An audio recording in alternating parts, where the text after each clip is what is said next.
രാത്രിയിലെ വൈബ് പാർക്കിലാക്കിയാലോ? എന്നാൽ ഞങ്ങൾ നേരെ പാർക്കിലേക്ക് വിട്ടു. പോകുന്ന വഴിക്ക് കുറച്ച് ഫുഡൊക്കെ വാങ്ങിച്ചുകൊണ്ടാണ് പോയത്. പാർക്കിലിരുന്ന് ഫുഡ് കഴിക്കുന്ന സുഖം അതൊന്ന് വേറെ തന്നെയാണ്.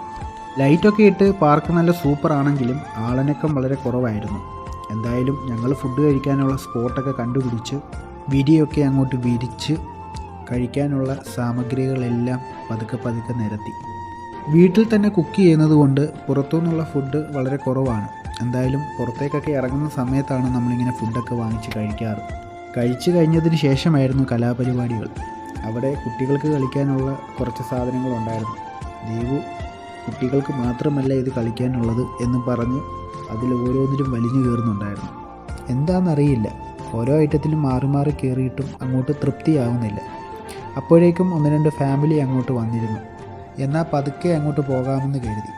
കഴിച്ചതൊക്കെ ദഹിക്കണമല്ലോ. അതുകൊണ്ട് പാർക്കിൽ കുറച്ച് നേരം ഞങ്ങൾ നടന്നിട്ടാണ് തിരിച്ച് റൂമിലേക്ക് പോയത്.